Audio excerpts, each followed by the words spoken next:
Super Bowl week. This is Stephie Smalls show. We are live from my second home, Circa.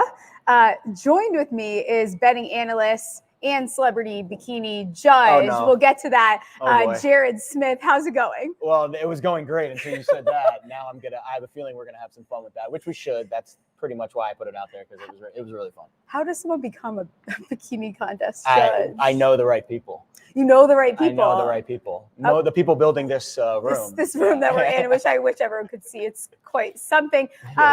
Super Bowl week. Yeah. How's it treating you? It's been quiet so far. I think the weather has been a big, it's been super dreary. And I've been here now 18 months, and this is the worst the weather has been in consecutive days. Two consecutive days of rain, and my dog being the biggest. He was miserable all day yesterday and all this morning. But besides that, it's been it's kind of felt like a normal week in a weird way. Yeah. In that last week was the weird week where we didn't have anything. Now it's like we're building up to games, and at least you can kind of follow the normal path. But in terms of betting wise, I mean, it's been crazy. Do you change the way you handicap at all for Super Bowl week? Because I think that's there's a lot of, you wait till the end of the week to take some unders, or is there anything that you look at before, heading into this week before you place these bets? Yeah, the Super Bowl is a different animal. It is. Well, because you're not, it's the first time really all season, one of the first times where the side total, you're just not going to get a ton of that. That's not where the professionals really swim during the Super Bowl week. They love the props market. That's what's the most active during this 2-week stretch.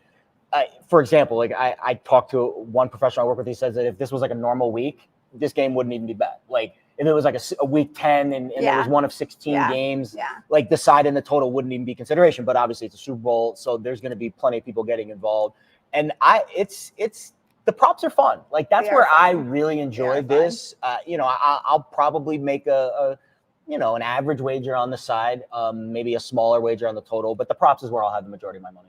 Awesome. So looking at this game, San Francisco 2-point favorites. I think some people are a little bit surprised with that. Have your opinion as it is. Total is 47.5. Mahomes in Kansas City, you can still get plus 110 on the money line. Thoughts, feelings about this game in general, I guess, looking at those numbers. Yeah, I mean, everyone's going to say, oh, Mahomes is an underdog. I know. You will hear, and it's hard not to gravitate towards that. I think the other things that are important with the Chiefs, defensively, they're a different team this year. Yeah. And that's a storyline that I think we should talk a little bit about, and just Steve Spagnuolo's experience in the game and how Brock Purdy handles that. Yeah. I think that's going to be kind of the story within the story. Obviously, Travis Kelce and his stardom is going to steal a lot of the headlines there, but that makes his props a little bit difficult, I think, to bet on. I would gravitate more towards the more unsung guys on the Chiefs. Interesting. So Spags, Giants legend, obviously, but Giants legend, of course. We'll talk about Travis Kelce really quick. Sure. He's sitting right now as receiving yards 70.5. Listen, I had to go back to find a postseason game where he had less than this. It was 2019 in the Super Bowl versus San Francisco. Oh, wow. How are you handling Kelce? Because, he had actually, his worst career season statistically, but he got to the postseason. We're talking 23 receptions, 262 yards, and 3 touchdowns. Are you betting on Kelce, or are you kind of staying away, letting the public bet that number up and then going for an under maybe? Yards, yes. Yeah, for sure. Receptions, maybe. I think yards is the one that I would be a little bit more, okay, let's wait and let that number, because how much can the receptions number really go up? Right. Maybe a half or one. The yards number could conceivably get bet up 5, 10, 15 yards, and then I think you would want to go under. I was looking back at the Niners against tight ends. They've had their moments. Yeah. I think it's very conceivable that just because of the situation and the gravity of the moment, the Chiefs rely on Rice and Kelce in the passing game just more than their other guys. And just sheer volume alone, if they fall into a negative game script, I think it's very possible that Kelce goes over. Value with the number, no, it's going to keep going up. If you want to bet the over now, we're doing this on a Tuesday. Right. You're gonna get a good number on Sunday, then you can come back under it. But that's no fun way to bet. No, we're here to be degenerate and bet the fun. That's what we're trying to do. But you conceivably could arbitrage that number and probably have 2% chance of middling it and winning both bets, but you're probably going to lose one or the other and lose the juice. Right, yeah. And I think the way that I've decided, which I know last week I did give out his over. I think I took an alt line at some point, but his longest reception, I am attracted to at 20.5. That he's gone over this in all 3 playoff games. Even his anytime touchdown, you can still find plus 100 places. That I like that I like. With, because he's the red zone target. I think volume alone, he's going to get at least 1 or 2 opportunities, like prime A+ red zone opportunity. So that's a coin flip bet. Yeah. I think that's a fair one. Yeah, absolutely. Even this, some of these specials, a lot of them are meant to trick you. Like, I'll be honest, I was even testing out. They're like, all meant to trick you. Let's see what this looks like if I actually do it myself out in a parlay or something. But his 25+ receiving yards in each half, plus 110, I think is nice value as well. That's not bad. How about the first reception of the game? I saw that at like 3 to 1. That's fun. Yeah, I did that on the Niners side too with use check. It was like 24 to 1 here at Circa. Yeah. Again, those are bets that the books don't put out in the regular season. To me, that's where the props advantage are. Okay. It's where the markets aren't fully chiseled because his receiving yards prop has been set every week this year. And you're probably paying a little bit of a premium because of the situation. Right. But the first reception of the game, so fun. There's no way to price that. What side of the field? You can get really fun with it. What player props are you looking at? Give me like the first one that comes to mind as far as this game. The first bet I make 2 bets every Super Bowl that are actually 3 props that are almost locks every Super Bowl for my portfolio. Not the locks to win, but like I bet them every single year. One is, will the game be tied after 0-0? Okay. I always bet the yes. The shortest touchdown under 1.5 yards. I always bet the under in that regard. And the 3 unanswered scores. I always bet the yes. The handicaps are pretty self-explanatory. I think they all make for pretty, exciting games. Yeah. But the pros typically bet those. And so I know if I bet them early, I'm probably going to get a good number at the end. And if the handicap doesn't quite match up once I get to Saturday or Sunday, then I should have the opportunity to come back on the other side if I choose to do so. But those are 3 ones that I are like kind of always bet. Yeah, that are not game script dependent. Yeah. They're just kind of like Super Bowl staples for me, almost like, your Thanksgiving sides. Like you always have the same ones every year. Exactly. Right? Absolutely. So any Chiefs player props that you have already bet, are you leaning more towards the 40? I think the 49ers props, I will say, are a little bit more attractive, but props. Do you have any Chiefs props? Well, I have one more team prop that I really like, and that's the total under sacks in the game, 4.5. Oh, I like that. So last year, this was one of like my favorite, it was like the foundational handicap of the game was how good, like everyone was talking about. I always try to fade what like the public narratives are. Yeah. And everything I heard heading into the game was the Eagles defensive line led the NFL record-breaking sacks. Yeah. And some of the data from Pro Football Focus has a very unique statistic for quarterbacks' pressure to sack rate. And it basically, shows how well a quarterback can absorb pressure and not take the sack. And Mahomes is like God in that category. Yeah. And this year, actually, Josh Allen had a better rate, but Brock Purdy was 3rd. So you have 2 quarterbacks in this game, 2nd and 3rd on that list, that are the best at absorbing pressure and not taking the sack. So I thought that number was going to come down. And it has a little bit. We haven't seen it come down off the number yet, but we've seen the odds move a little bit to the under. And the Niners, surprisingly, when I was looking into their defensive numbers this year, not very impressive. I think that DeMeco Ryans train left town. That was kind of a big change for their defense. Yeah, and I think they also are not as good against the run than the public realizes. And I think that's where Pacheco kind of comes into this picture, where it's so funny because looking back to last year, I actually bet him, I think the number is 13.5. I didn't have time to check back, but I bet him over 13.5 rushing yards. So this year we're looking at, he's at what, 65 and a half. His attempts is at like 16. And I think the attempts is maybe where I would go. Sure. I get a little bit, I don't know what it is. Something about the rushing yards is throwing me a little bit. Well, the numbers are going to get bet up. And again, he's one of the guys that, because he's being talked about a lot and because of the Niners stuff, like you can bet that and it could still very well go over, but the odds of you getting like a fair number at this point, I think is hard. Right. And I think the rush attempts is probably the fairest number, 15 and a half right now. He said 24 carries in two of the playoff games. So not all of them, but close enough for me. Never had more than 20 carries in a single game during the regular season. But then you look at the playoffs and they're just amping up the run. And the game scripts have helped. They've had the lead in both games. They need to have the lead in this game. I guess they didn't really have the lead in the Buffalo game until the second half, but once they had the lead and it was obvious that those two defenses struggled, I think game script to me is something that we don't always talk about that can be probably a big decider in a lot of these props. And the officiating is another one with the props. Like if they're not calling holding penalties, bet the overs on all these props. Right, absolutely. So do you mean, like, looking at Pacheco, some of his numbers, like as long as rush attractive at 15.5, I kind of want to stay away from it. Then, he always, he's used in the receiving game as well. So do you think going the attempts is like the most attractive way to go about it? Probably. But then you have this wild card with McKinnon practicing. And, I know. And again, it's just, these are the things in the Super Bowl that make it really hard. Because first of all, we have 2 weeks to break down one game. Yeah. So it's just like all of this analysis and information gets seeped into the market. But then you have curveballs. Like Andy Reid, he's a really good coach. Like he knows what he's put on tape in the playoffs and what he's put on tape during the regular season. Like you want a wrinkle in this game. Of course. So that's where it's hard to look at some of the season data and use it to analyze this handicap. But yeah, if no McKinnon, yes, I think over on Pacheco props makes a ton of sense. But maybe he gets running this game and it kind of screws everything up.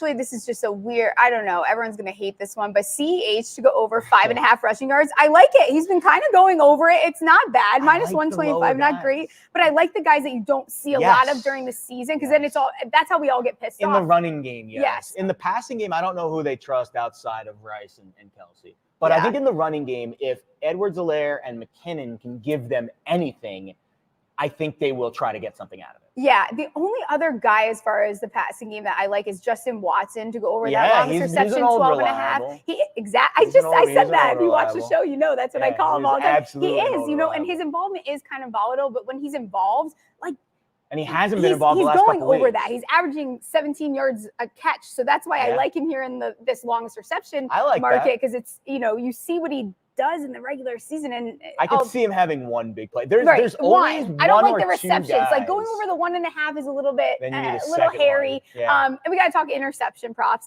obviously, because that's what we do. Mahomes, 4 straight clean games. 4 straight clean games. I'm doing it. I'm doing it. Everyone's going to hate it. Minus 108.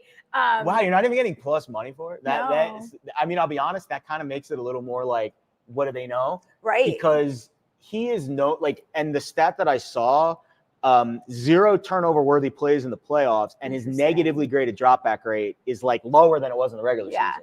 And like Brock's the one that I would bet on. Oh, yeah. I mean, definitely. We'll get to Brock tomorrow because trust me, Brock will be I'm betting them both because for me, a good game is people are throwing interceptions, which is so messed up. But I love to see it. You have your twisted view of the betting space, and that's why people love it. And I think San Francisco also plays a lot of this like zone defense, and that's where Mahomes tends to throw these interceptions. I did notice that. Career high interceptions this season. So 4 clean games, that's kind of like my perfect formula for I'm going to take this over without a doubt. It actually is. I have a note about that. Exactly that. The style that the Niners play. So the Niners rush 80%, play zone defense 75%. Yeah. And Mahomes 7 touchdowns, 10 picks against that style of defense. I know.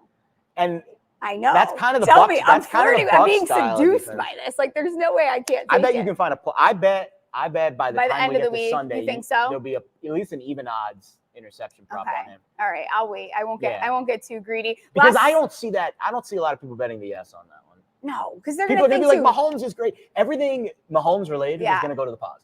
Oh, that's just the way 100%. Well, this whole game, and you see the way the narrative is spinning, and that's why everyone's like on the Chiefs because you're getting the Chiefs as an underdog. Should they really be underdogs against Brock Purdy? Which I, as a Giants fan, I've seen us beat some big names like Tom Brady before, so I'm not even going to count that into it because anything is possible in the Super Bowl. Did you see the Eli Manning rap the other?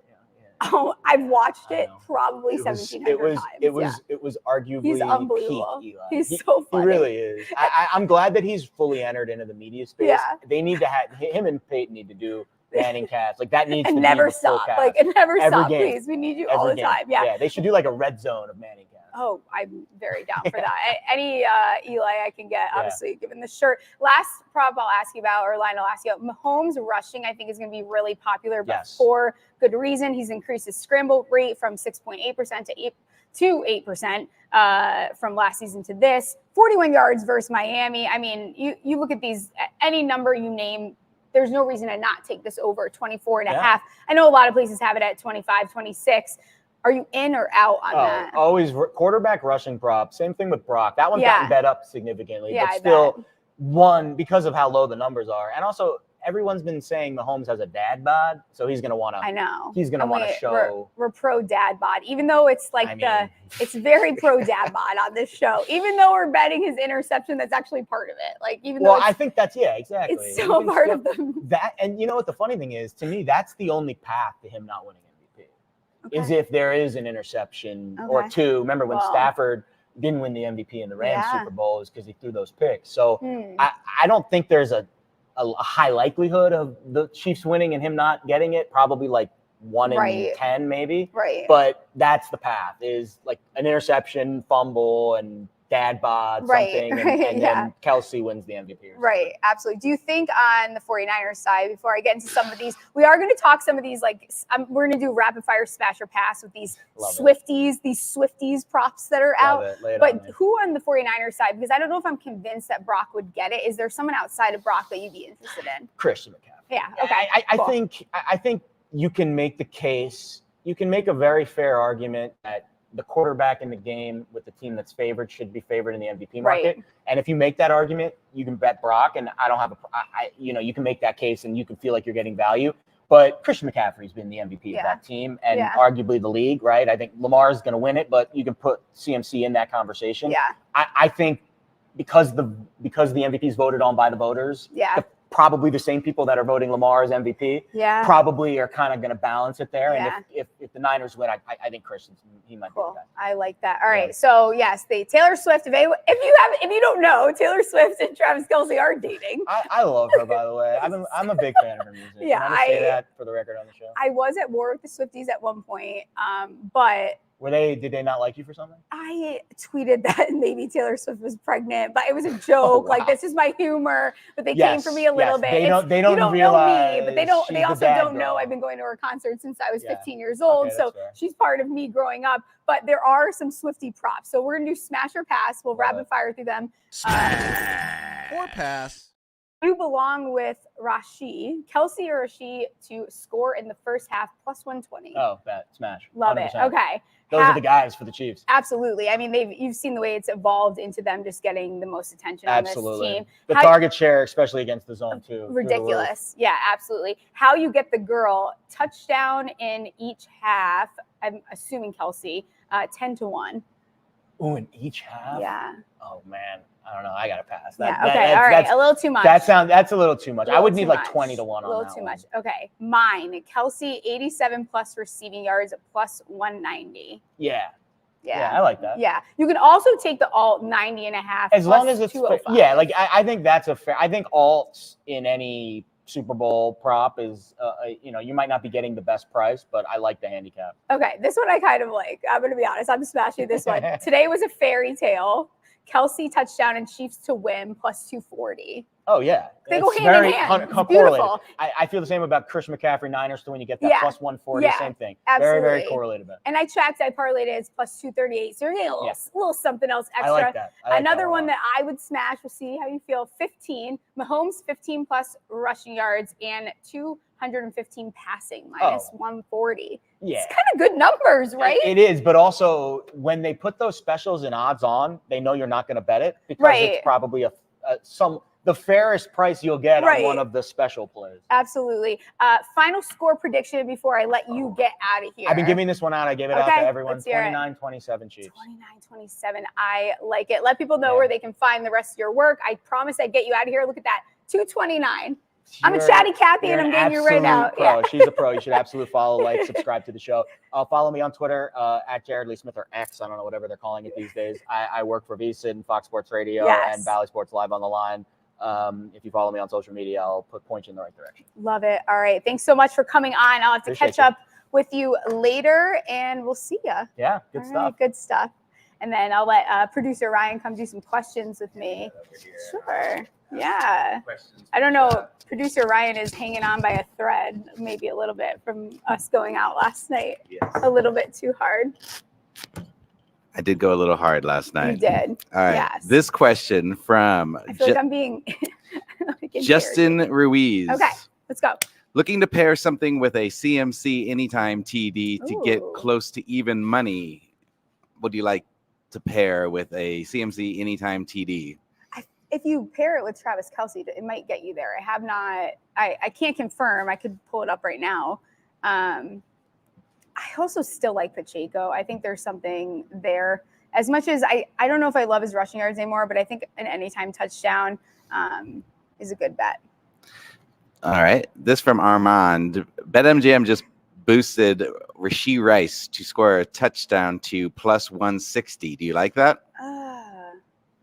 What do they know? I don't love it. I think I still prefer his longest reception, and there's a bet that you can take 30 plus receiving yards in each half plus 220. I might go that direction instead. All right.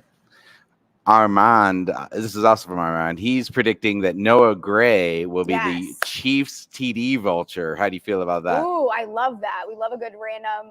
Noah Gray has been